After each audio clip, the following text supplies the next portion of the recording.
오늘은 최근 시장에서 다시 한번 주목받고 있는 두 종목 신라젠과 PI에 대해 깊이 있게 이야기해 보겠습니다. 이 두 기업은 업종은 다르지만 공통적으로 과거의 부진을 벗어나 새로운 국면으로 진입하고 있다는 점에서 투자자들의 관심이 모이고 있습니다. 특히 최근 뉴스 흐름만 놓고 보더라도 단순한 기대감이 아니라 실제 변화가 숫자와 계약, 임상과 국책 과제라는 형태로 드러나고 있다는 점에서 의미가 큽니다. 주식을 처음 시작하신 분들도 이해하실 수 있도록 최대한 쉽게 설명드리겠습니다. 먼저 신라젠입니다. 신라젠은 한때 국내 바이오 시장을 대표하는 종목 중 하나였지만 임상 중단과 경영 이슈로 인해 오랜 시간 시장의 신뢰를 잃었던 기업입니다. 그러나 최근 뉴스 흐름을 보면 분명한 변화가 감지되고 있습니다. 가장 중요한 변화는 매출이 발생하는 구조를 만들었다는 점입니다. 신라젠은 우성제약과의 합병을 통해 수액제와 같은 전문의 약품 매출을 확보했고 이로 인해 과거와 달리 분기마다 실적이 나오는 구조로 전환되었습니다. 이는 단순히 매출 몇십억 원의 문제가 아니라 연구개발 중심 바이오 기업이 가장 취약했던 현금 흐름 리스크를 상당 부분 해소했다는 점에서 시장이 긍정적으로 평가하는 부분입니다. 바이오 기업의 가장 큰 불안 요소는 연구개발이 길어지는 동안 매출이 없다는 점입니다. 매출이 없으면 결국 추가 자금 조달이 필요하고 이는 주식수 증가와 주가 희석으로 이어질 가능성이 큽니다. 그런데 신라젠은 최근 뉴스에서 보듯이 매출 기반을 갖춘 구조로 전환되면서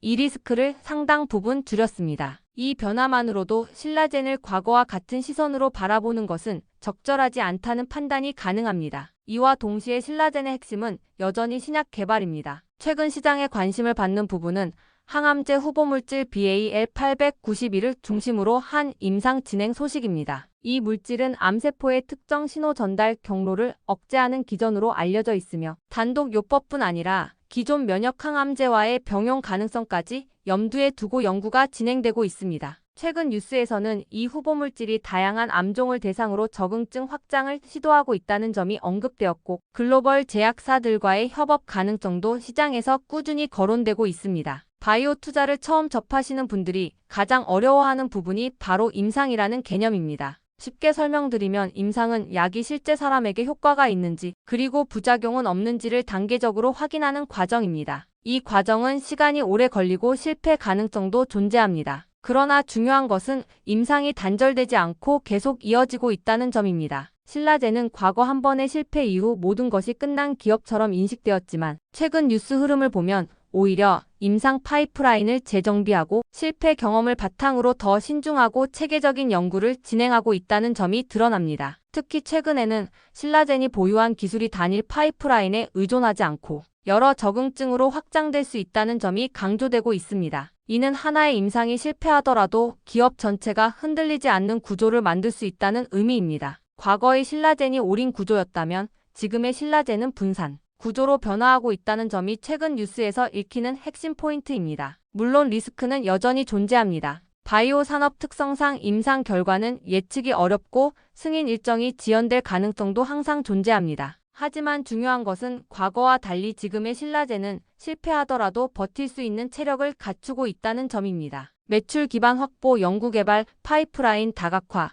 외부 협업 확대라는 세 가지 축이 동시에 움직이고 있다는 점에서 단순한 테마성, 바이오주와는 분명히 다른 흐름을 보이고 있습니다. 이제 PI를 살펴보겠습니다. PI는 최근 반도체와 제조 산업 쪽에서 시장의 관심을 빠르게 끌어올린 종목입니다. PI를 이해하기 위해서는 먼저 반도체 제조 공정을 간단히 이해할 필요가 있습니다. 반도체는 미세한 공정을 거쳐 만들어지며 이 과정에서 아주 작은 결함 하나가 제품 전체의 불량으로 이어질 수 있습니다. 그래서 반도체 산업에서 검사 기술은 생산 기술만큼이나 중요합니다. PI는 바로 이 검사 영역에 인공지능 기술을 접목한 기업입니다. 최근 뉴스에서 가장 주목받은 부분은 정부 주도의 국책 과제에 공동 연구기관으로 선정되었다는 점입니다. 이 과제는 반도체 패키징 공정에서 사용되는 유리기판을 정밀하게 검사하는 기술을 개발하는 것으로 4년간 대규모 연구개발 자금이 투입되는 프로젝트입니다. 국책 과제에 선정되었다는 것은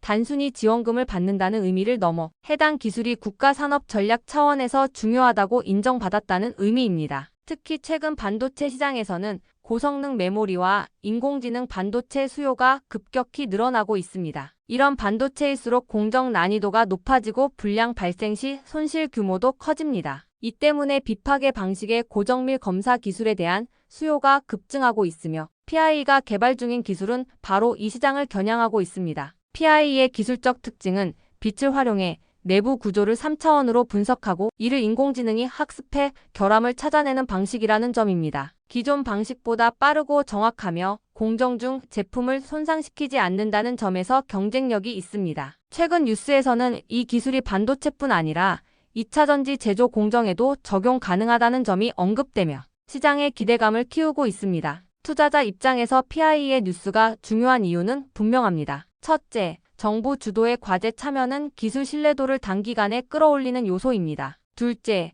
반도체 산업은 단기 사이클을 넘어 장기적인 국가 전략 산업이라는 점에서 지속적인 수요가 기대됩니다. 셋째, 검사 기술은 장비 교체 주기가 길고 한번 채택되면 장기간 거래가 이어질 가능성이 높다는 점에서 안정적인 매출 구조로 이어질 수 있습니다. 물론 PIE 역시 아직은 성장 단계에 있는 기업입니다. 기술이 실제로 양산 라인에 적용되고 글로벌 고객사를 확보해야 비로소 실적이 본격화됩니다. 그러나 최근 뉴스에서 확인할 수 있듯이 PIE는 연구 단계에서 머무르는 기업이 아니라 실제 산업 현장 적용을 목표로 구체적인 개발 로드맵을 제시하고 있다는 점이 강점입니다. 이제 두 종목을 함께 놓고 정리해 보겠습니다. 신라제는 바이오 산업에서 제도약 스토리를 만들고 있는 기업입니다. 과거의 실패를 딛고 매출 기반과 연구개발 파이프라인을 동시에 구축하며 다시 한번 시장의 평가를 받는 국면에 진입하고 있습니다. 반면 PIE는 반도체와 제조 산업에서 기술력을 기반으로 점진적인 성장을 준비하는 기업입니다. 단기적인 화려함보다는